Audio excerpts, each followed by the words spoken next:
Assalamu alaikum wa rahmatullahi wa barakatuh. The Prophet sallallahu alaihi wasallam said, the son of Adam will not be dismissed from before his Lord Azza wa Jal on the day of judgment until he has been questioned about 5 things.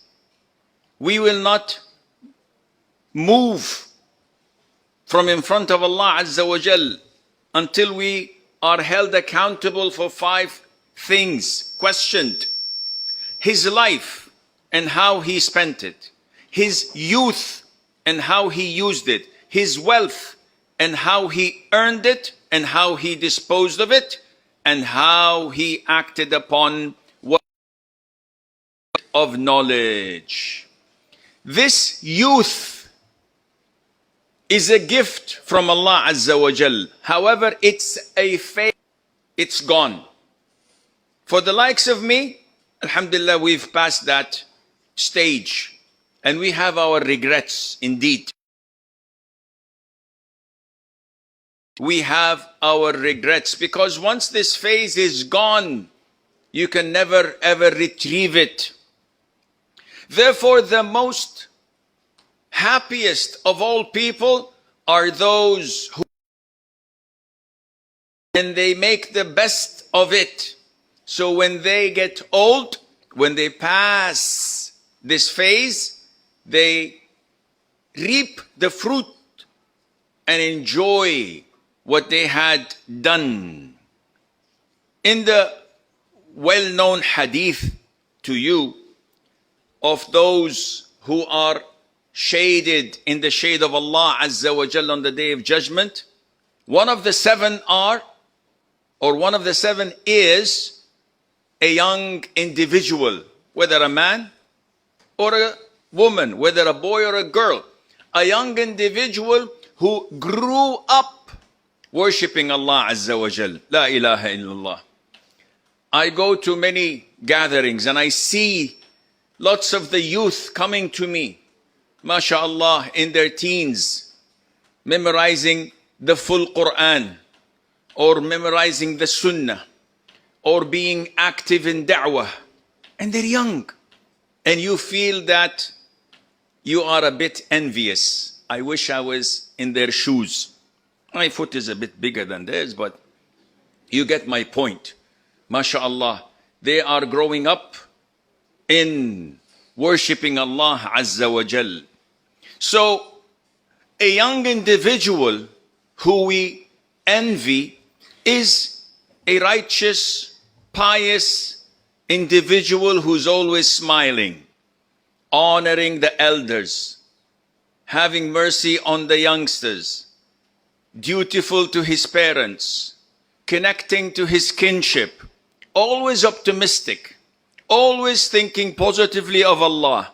If you look at him, you identify the Sunnah in his appearance and in his actions. Every time you see an opportunity of goodness, you find him at the forefront.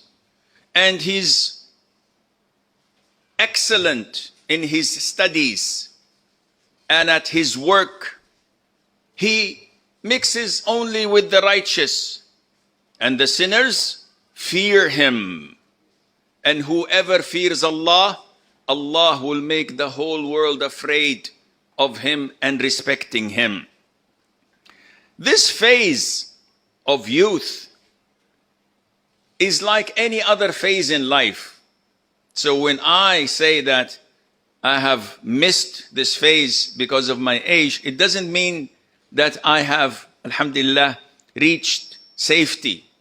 No, by Allah, no one reaches safety. No one is safe. And this is why Imam Ahmad, when he was asked, "Oh Imam, when does an individual find this taste of comfort and security? When do we find this? Is it after retirement? Is it after securing a huge chunk of money? He said, when you put your first foot in Jannah, this is the only time you will taste the sweetness of comfort and security. Before you put your foot in Jannah, you're always at the brink. You're always at a threat of being snatched and thrown to hell, or depression, or any other thing. Only when you put your first foot in Jannah, this means that there's no going back. Khalas, you're safe. Therefore, those who are in this phase of youth are being tested big time. And why, excuse them for this fan, I'm like a shark. You know sharks here in Kenya a lot. If I'm in still water, I suffocate and I die. So I have to have this current of air all the time. So this phase of youth is the longest. When you're a child, it's maybe few months. Then you start to crawl on your hands and feet, few months, and then you walk and you trip and fall. And once you reach a certain age, maybe 13, 14, then it is another 30 or 40 years of strength, power, smartness, sharpness of the brain. And you think that I am here in this life to stay. All of us, when we were at that period of time, we never ever thought of death. We never ever feared death. I remember when I was like in my 20s, I used to drive cars, speed cars, doing 200, 220 kilometers per hour at that time, in the mid-80s. And I was fearless. Now I go 20 kilometers per hour, wearing my helmet and my seat belts and my protective gear, and I'm afraid of everything. Why? Because this phase, you are impulsive. You don't think. You just shoot, then ask questions.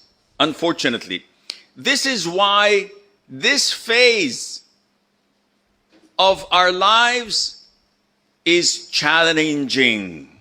So many things are obstacles in our way.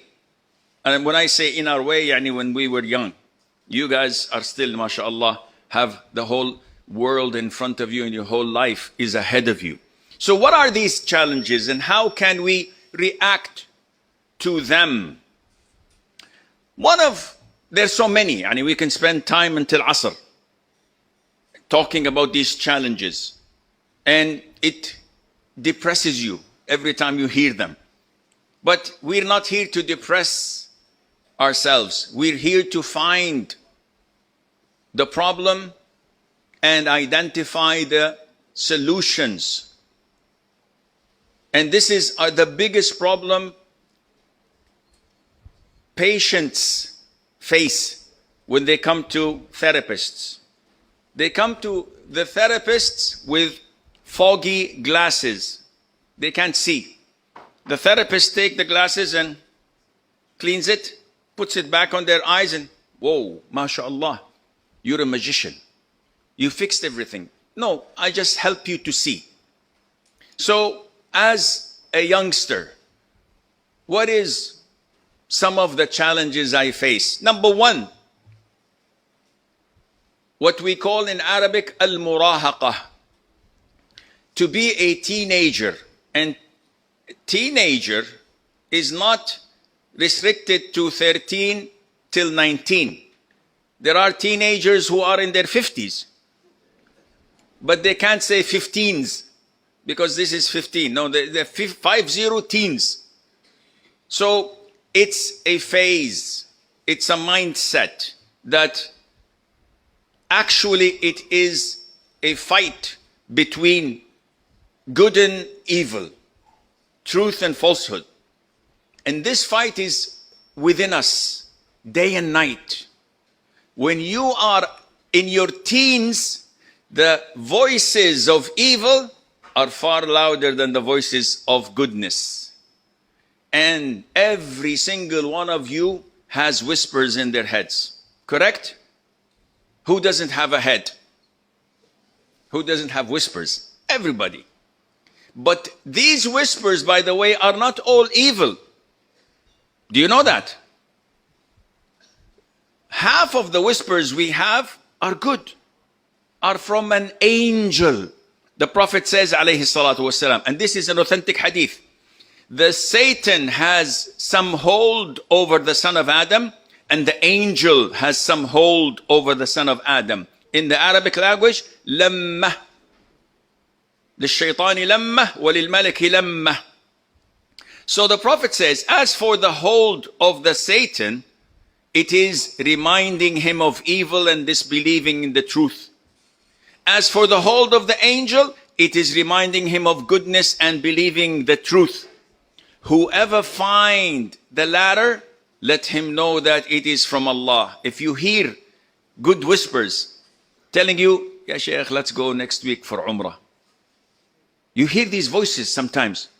Oh, I have some extra money. Let me go for 1 week for Umrah. And then go for 2 days in Medina. You say, hey, who? Yes? Who's talking to me? Who would be talking to you? It's an angel. But if you hear the earlier, then if it's something of the former, let him seek refuge with Allah from the accursed shaitan. If you hear voices in your head, oh, after this boring lecture, let me go and listen to some songs of Tay-Tay. Taylor Swift. Huh? Yeah, woo, woo, woo. Hey, who's this? Who's this? Who's talking to you? Shaitan. So this whispering is 24 hours, 7 days a week. Every time you pass by Masjid Umar al-Faruq, oh, they have a lecture. Yeah, I don't have anything. Let me go. Listen. Who's this telling you to go? Allah loves you. Allah sends this angel to you. And you heard what this angel is telling you? You're in good hands. This fight between good and evil, the youth have it every day. And they, good and evil, have advocates. So the advocates of good are your parents, are your mashayikh, your scholars, your teachers. They are the advocates of good. They're pushing you to do good things. And the advocates of evil are your bad friends, bad media. Not you guys. It so happened I spoke about the media. The bad media. You know, Instagram, Facebook, all these things found on the internet that suck you in and take you to hellfire. If you're steadfast on the straight path, as-sirat al-mustaqim, and you fight those advocating evil and you are with those advocating goodness, you're safe. But if you slip, and slip is what a lot of Muslims youth had fallen into. If you trip and fall in the shaitan's traps, recovering is very difficult. Do you have mountains in Kenya? To go uphill is very difficult. Once you reach the top, it's rewarding. To go downhill, it's just like this. Very fast. So it is difficult in the times of youth to reach the peak. And this is why all the hadiths in the Sunnah praises the youth who have went up. And Allah Azza wa Jal has given them the power to go up. Because going down is the case of the majority, unfortunately. Now, the phase of being a teenager,